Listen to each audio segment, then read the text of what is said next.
자, 오늘 저와 여러분들이 함께 나누실 말씀은 창세기 3장 22절부터 24절까지 말씀입니다. 창세기 3장 22절부터 24절까지 말씀, 한 목소리로 저와 우리 성도님들이 하나님의 말씀을 같이 읽으시겠습니다. 여호와 하나님이 이르시되 보라, 이 사람이 선악을 아는 일에 우리 중 하나같이 되었으니 그가 그의 손을 들어 생명나무 열매도 따먹고 영생할까 하노라 하시고, 여호와 하나님이 에덴 동산에서 그를 내보내어 그의 근원이 된 땅을 갈게 하시니라. 이같이 하나님이 그 사람을 쫓아내시고 에덴 동산 동쪽에 그룹들과 두루 도는 불칼을 두어 생명나무의 길을 지키게 하시니라. 아멘. 할렐루야. 여러분 한 주간 동안 평안들 하셨습니까? 예. 자, 우리가 지난 시간에 선악을 알게 하는 나무 열매를 따먹고 선악 지식을 가지게 된 아담에게 하나님께서 너는 흙이니 흙으로 돌아갈 것이다 라고 말씀하신 내용 안에 담겨진 복음을 살펴보았습니다. 아담은 예수 그리스도를 반영하고 있는 예수 그리스도의 표상입니다. 그래서 그리스도를 두 번째 아담이라고 하죠. 죄를 범해 하나님의 영이 떠나가고 흙이 되어버린 인간에게 하나님은 그들을 긍휼히 여기시며 장차 하나님께서 어떻게 너희들을 그 흙의 상태에서 구원해 내실 것인지를 말씀해 주고 계신 것입니다. 흙으로 돌아갈 것이다 라고 번역된 돌아갈 것이다 라는 말의 히브리어는 슈브입니다.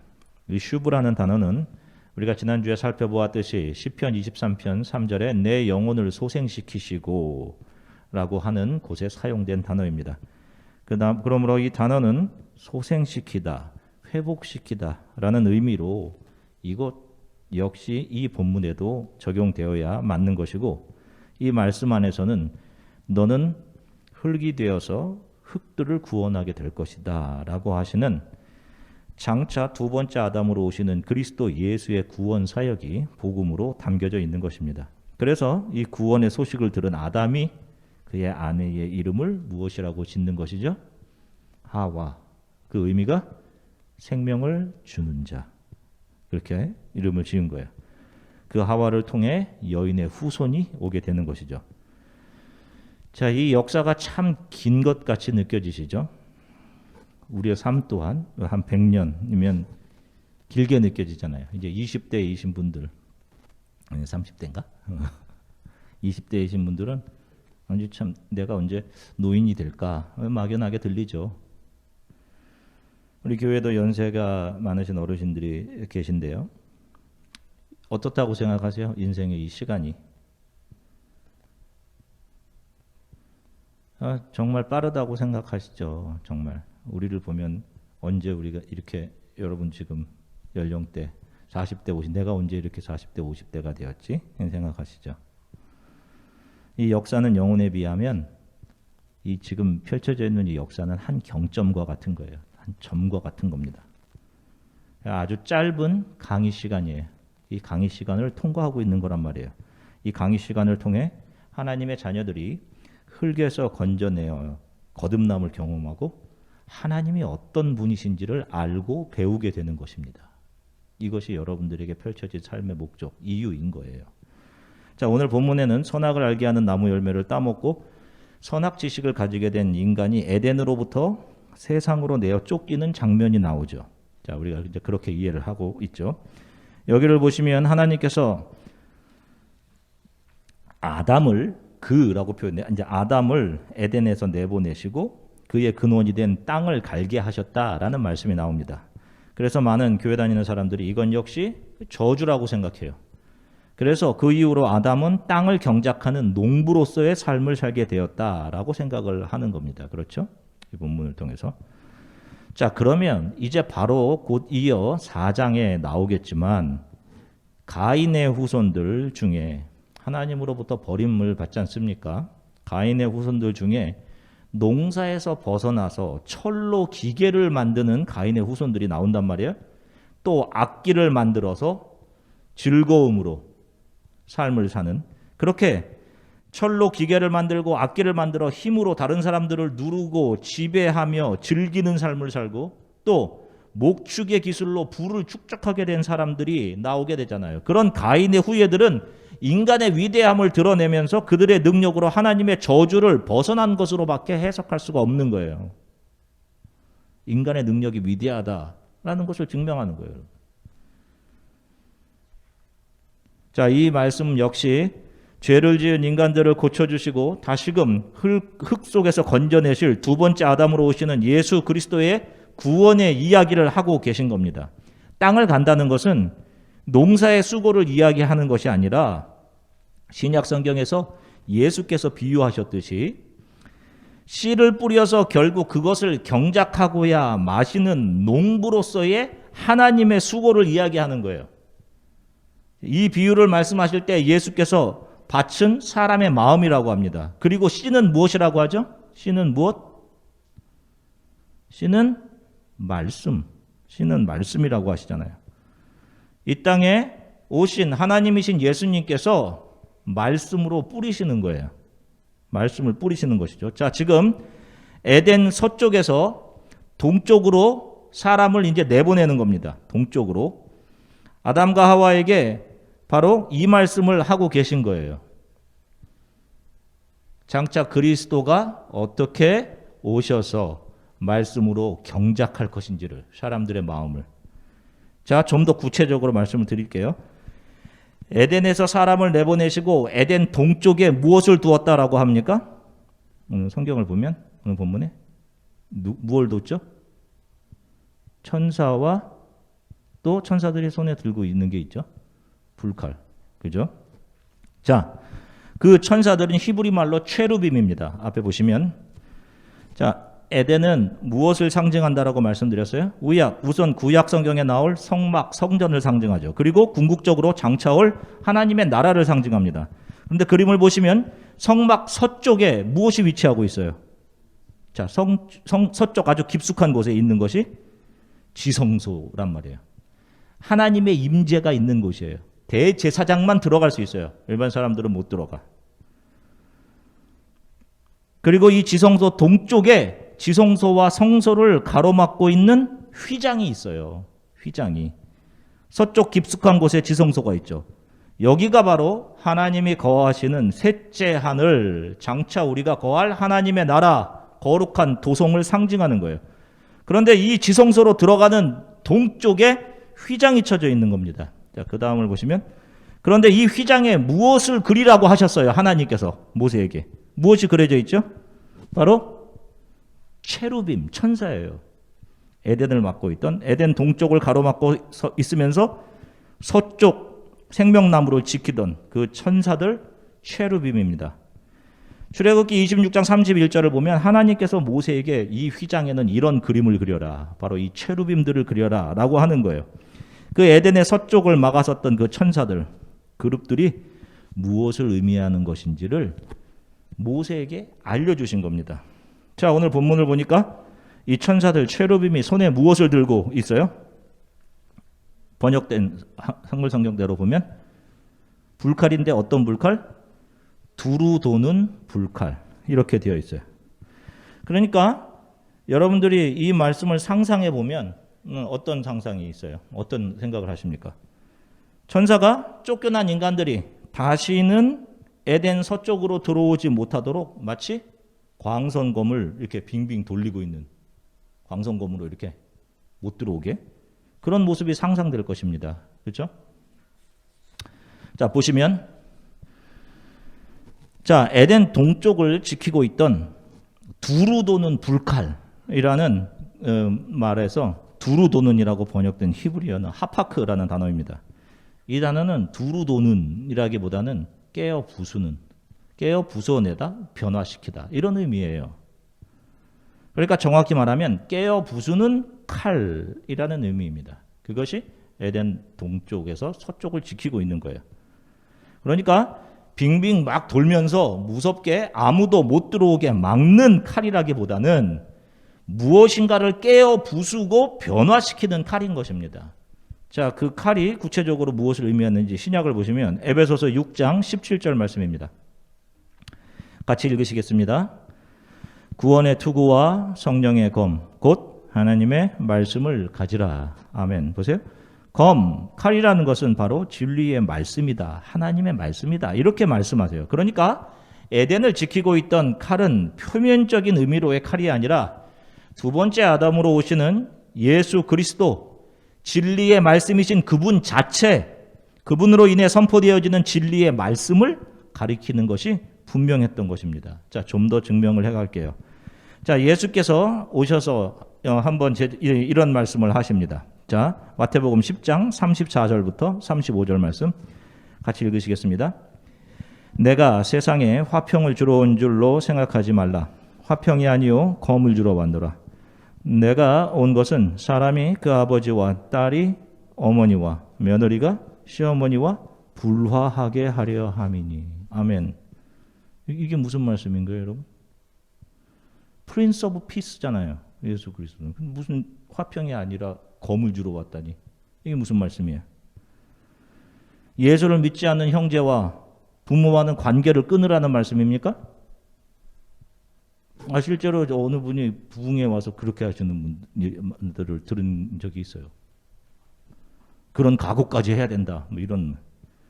이것이 바로 표면적으로 성경을 보는 거예요. 그 속에 구원이 없는 겁니다.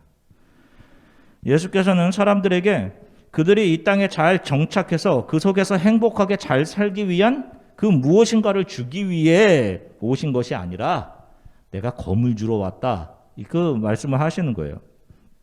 바로 선악을 알게 하는 나무와 한 몸이 되어버려서 부분적이고 상대적인 것으로 그것이 마치 절대적인 진리인 양 판단하고 평가하고 행동하는 인간들에게 그런 비진리, 하나님과 영원한 본향을 잊어버리고 세상에 속해버린 그들의 옛사람을 깨어 부수어 참 진리를 아는 하나님의 자녀로 변화시키기 위해 예수께서 이 땅에 오셨다. 이 말씀을 하고 계신 거예요.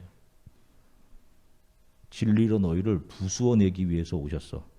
그래서 세상과 한 몸 되었던 것에서 세상과의 관계들, 어머니와 며느리, 자녀와 이런 모든 세상과 한 몸 되었던 그 관계, 그 세상과 한 몸이 깨어지고 불화되고 예수와 한 몸 되는 그런 이야기를 하고 있는 겁니다.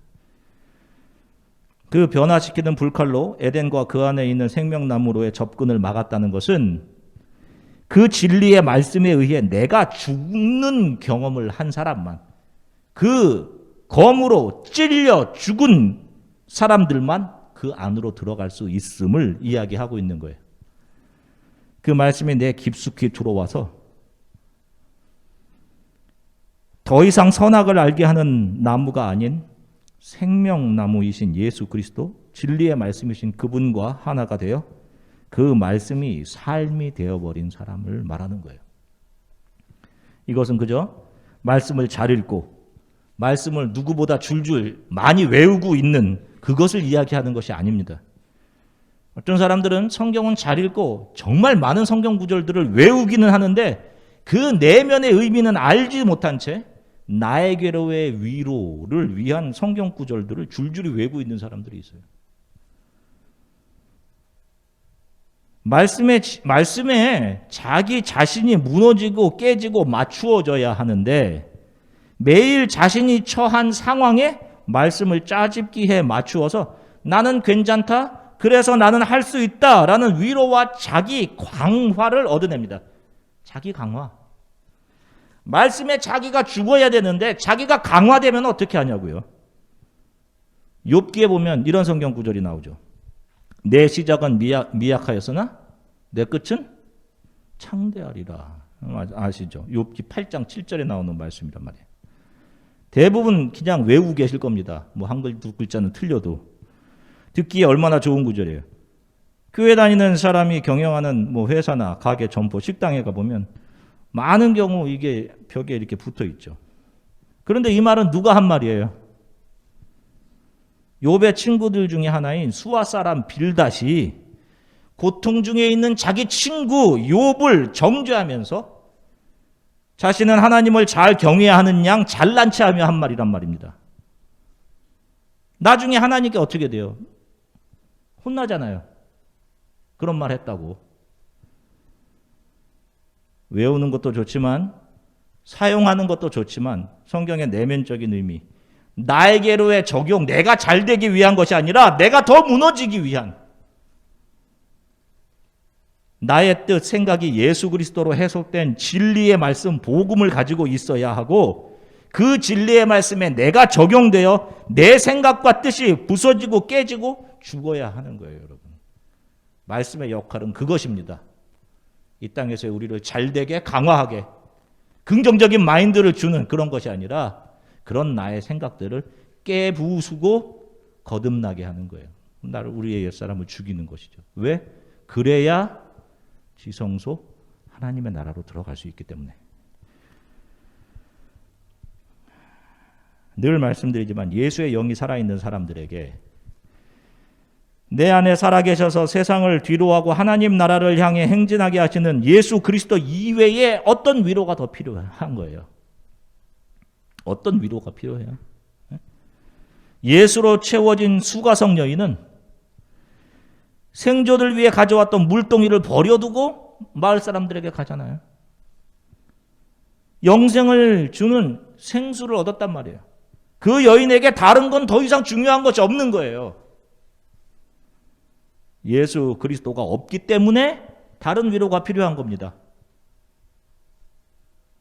말씀으로 내 안에 비진리가 도려내어지고 죽은 경험이 없기 때문에 다른 세상의 것들이 필요하다라고 생각하는 거예요, 여러분.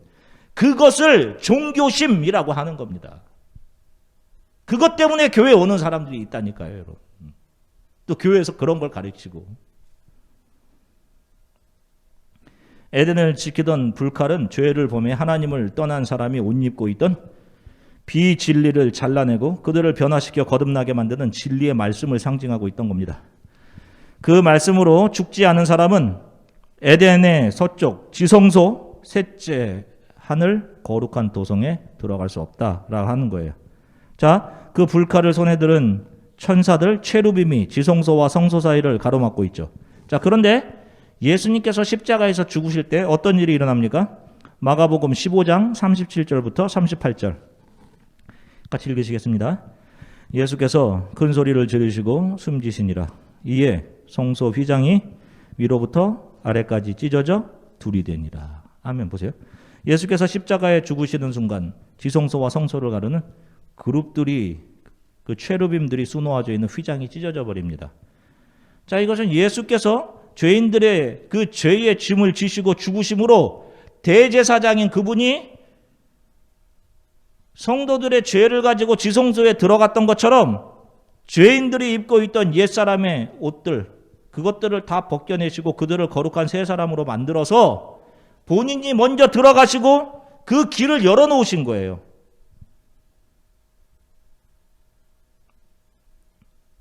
그래서 그 예수를 따라 영원한 하나님이 거하시는 지성소, 거룩한 도성으로 들어갈 수 있도록 길을 열어주셨다라는 말씀입니다. 자, 이것이 여기에 있죠. 히브리서 10장 19절서부터 20절 같이 읽으시겠습니다. 그러므로 형제들아, 우리가 예수의 피를 힘입어 성소에 들어갈 담력을 얻었나니 그 길은 우리를 위하여 휘장 가운데로 열어놓으신 새로운 살 길이요 휘장은 곧 그의 육체니라. 아멘. 보세요. 히브리서를 기록한 사람이 뭐라고 해요? 그 휘장이 뭐였다라고 이야기해요? 예수 그리스도의 육체였다라고 이야기하죠. 말씀이신 예수 그리스도의 육체가 바로 그 휘장이었어. 휘휘 도는 그 불칼, 그 말씀의 검이었어. 그 이야기하고 있죠. 예수 그리스도의 육체가 찢어짐으로 성도들이 그분을 따라 에덴, 지성소, 셋째 하늘, 거룩한 도성에 들어갈 수가 있게 된 거예요. 그래서 이제 더 이상 에덴 동쪽을 가로막는 천사들, 체루빔이 필요 없는 겁니다. 예수 앞에 참으로 자격 없는 모습으로 그분의 은혜를 바라는 사람들, 그들이 과거에 어떤 삶을 살았든지 그들의 인종이나 학력이나 성별에 상관없이 하나님 앞에 한 줌의 선도 내놓을 곳이 없이 부끄러운 인생을 살았더라도 그 손이 세상이 아닌 예수께 붙잡혀 있는 사람은 이 땅을 지나 담대히 휘장을 넘어 우리의 본향 거룩한 도성 하나님 나라에 들어가게 되는 것입니다. 이것을 창세기 1장부터 3장에서 복음으로 오고 오는 사람들에게 마치 감추어진 보석처럼, 천국은 마치 감추어진 보화라고 하는 것처럼 감추어진 복음으로 오고는 성도들에게 보여주고 있는 거예요. 자, 여러분 아마 지금까지 창세기 1장부터 3장의 설교를 들으시면서 여러분들이 지금까지 들으셨던 것들과 이렇게 내용들이 다르구나 하는 것들을 많이 느끼셨을 겁니다. 이제 여러분들은 제가 왜 그토록 강조하면서 수개월에 거쳐서 창세기 1장부터 3장 안에 담긴 복음을 설교했는지를 조금씩 이해하실 거예요. 성경을 처음 시작하는 이 창세기 첫 장이 이것을 표면적으로만 보고 복음으로 이해하지 못하면 다른 성경의 말씀 속에 담겨진 구원의 비밀, 감춰진 복음, 절대로 그것을 찾아낼 수 없는 거예요, 여러분. 이 창세기 1장부터 3장을 이해하지 못하면. 그래서 창세기 처음 3장이 성경 속에 깊이 묻혀져 있는, 감춰져 있는 진리를 바로 보게 해주는, 눈을 열어주는 아주 중요한 장인 거예요, 여러분. 지금까지 설교를 잘 들으신 분들은 앞으로 어떤 말씀 앞에서도 그 눈으로 복음을 캐어낼 수 있게 될 거예요, 여러분. 우리는 언젠가 참 짧았다라고 말하면서 이 삶을 마감하게 되는 그 순간을 맞이하게 됩니다. 그리고 모든 사람들은 반드시 거쳐야 할 평가의 과정, 하나님의 심판대 앞에 눈을 뜨는 순간 그 앞에 쓰게 되는 거예요. 자, 여러분들은 그때 그 앞에서 무엇을 내놓으실 겁니까? 그 자리가 수많은 사람들에게 공포의 자리가 될 거예요. 두려움의 자리, 떨림의 자리. 왜? 내가 자격이 안 될까 봐. 나에게 중벌이 내려질까 봐. 그래서 마태복음 7장에 보면 그날에 수많은 사람들이 두려움 속에 하나님 앞에서 뭘 얘기해요? 하나님, 내가 이런 거 했습니다. 그 자기가 했던 일들을 하나님 앞에 막 꺼내놓잖아요. 왜? 두려우니까, 무서우니까. 그러니까 자기가 했던 좀 괜찮았던 일들, 교회를 위해서 조금 했던 일들, 또 세상 정의를 위해 했던 일들, 착한 일들을 줄줄이 막 다 꺼내놓는 거예요. 그것이 조금이라도 정상 참작될까 봐. 그래서 예수님께서 뭐라고 하십니까? 하나님께서 뭐라고 하세요? 그 자리에서. 나는 너희를 도무지 모르는데 라고 해요. 그때 여러분들은 무엇을 내놓으셔야 되는 거예요? 무엇을 내놓으셔야 돼요? 예수 그리스도만을 내놓으셔야 되는 거예요, 여러분. 꼭 기억하셔야 돼요. 다른 이야기를 하는 순간 그들은 염소의 자리로 가는 거예요. 내가 교회에서 이것 좀 했는데, 내가 좀 장로, 목사 있었는데. 아니에요. 난 너를 모르는데.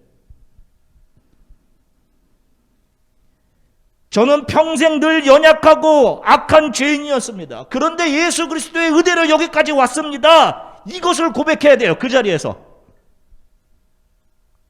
이 사람들에게만 휘장을 지나 영원한 하나님의 나라에 들어갈 자격이 주어지는 거예요.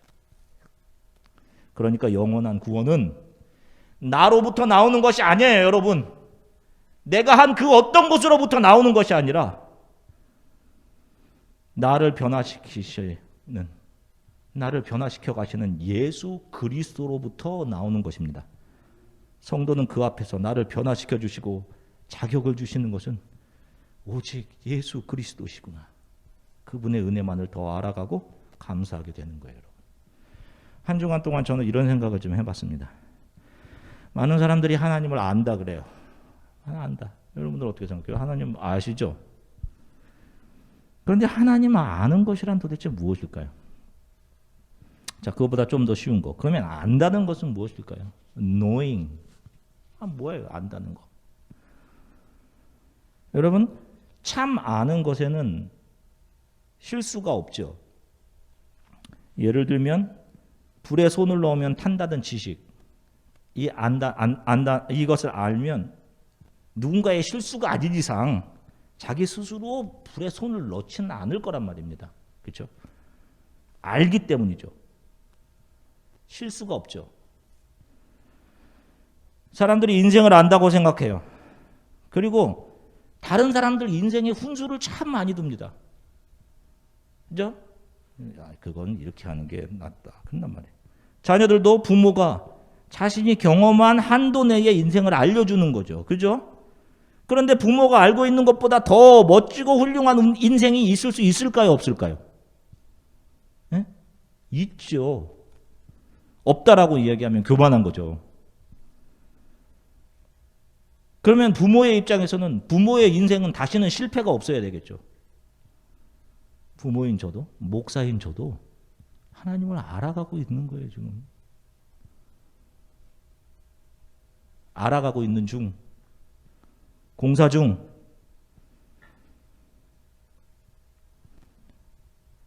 하나님에 대해서 우리가 얼마나 알고 있을까요? 자꾸만 하나님 앞에서 실패하니까 하나님 안다고 하기가 두렵죠, 그렇죠? 자꾸 실패하니까. 나의 실패도 긍휼히 여기시고 사랑하시는 하나님을 아세요? 여전히 실패하는데도 또 내일도 실패하고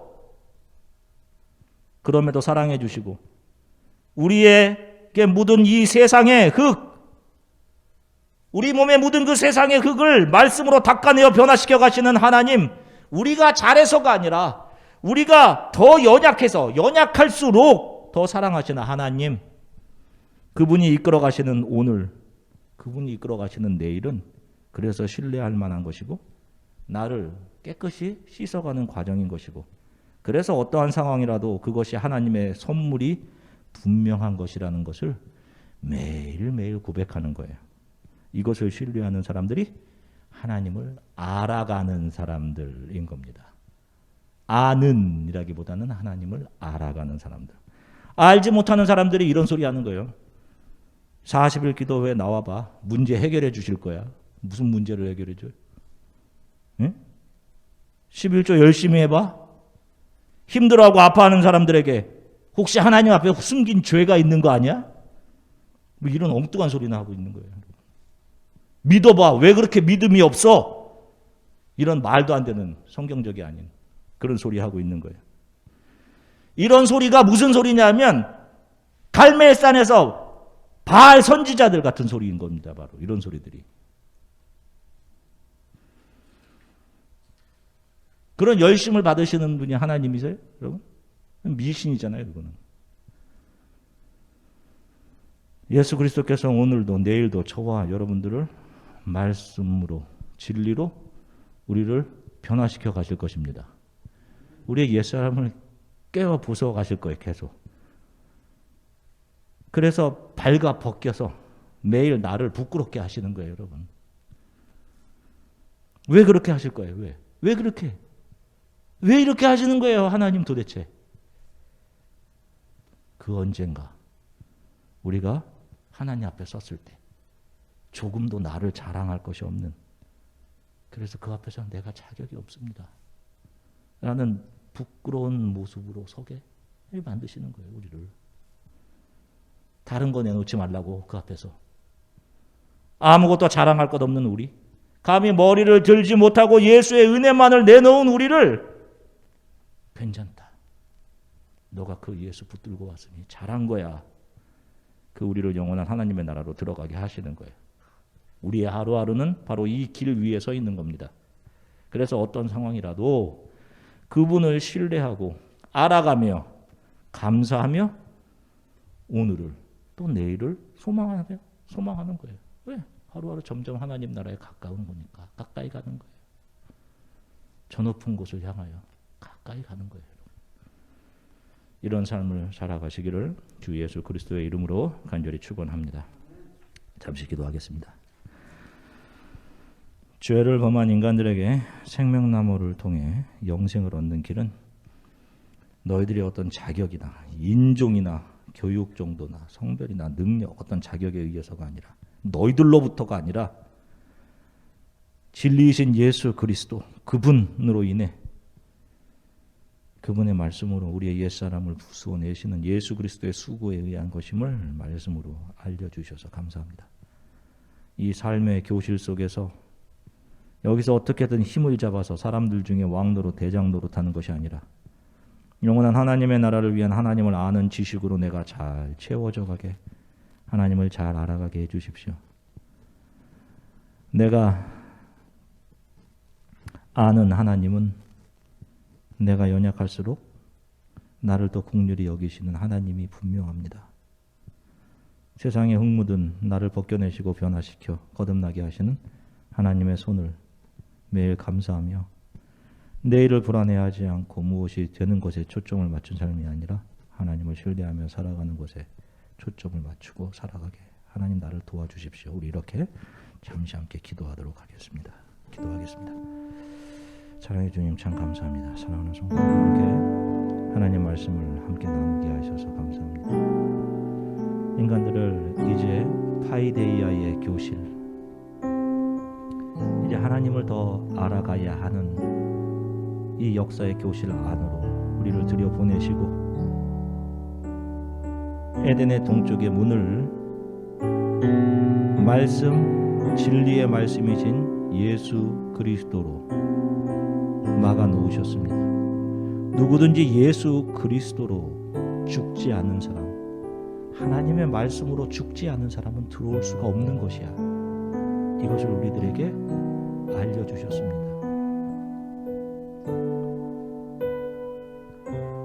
우리가 어떤 자격이 있어서가 아니라 예수 그리스도의 은혜로, 그래서 예수께서 우리를 날마다 부끄럽게 하시고 우리의 죄성을 드러내시고 우리의 자격 없음을 드러내시는 것을 말씀을 통해 알게 하셔서 감사합니다. 연약할수록, 내가 연약할수록 우리를 더 귀히 여기사 주님, 우리들에게 아버지 하나님은 그런 하나님이십니다. 그 하나님을 날마다 더 알아가게 해주십시오. 그래서 언젠가 이 짧은 삶을 지나 주님 앞에 서게 되었을 때 나의 것이 아닌 예수 그리스도만을 올려드릴 수 있도록 우리 모든 성도들의 이 신앙의 길, 하나님의 은혜로 매일을 하나님께서 우리를 벗겨내시고 다듬으시는 하루, 그래서 그것이 감사하고 소망스러운 하나님으로부터의 선물임을 기억하며 감사하며 하루하루를 맞이하고 살아가는 그런 삶들이 되도록 도와주시기 원합니다. 병원에서 재활 중인 미연자매 특별히 긍휼히 여겨주십시오. 아버지, 주님께서 옆에 계셔서 모든 운동 신경들이 돌아오게 하시고 모든 감정 표현들 이전보다 더 건강하게 회복되게 도와주십시오. 모든 가족들이 하나님이 얼마나 섬세하신 분인지를 감사하며 주님 앞으로 더 가까이 가게 되는 계기가 되도록 또 도와주시기를 간절히 소망합니다. 감사드리며 예수 그리스도 이름으로 기도드립니다.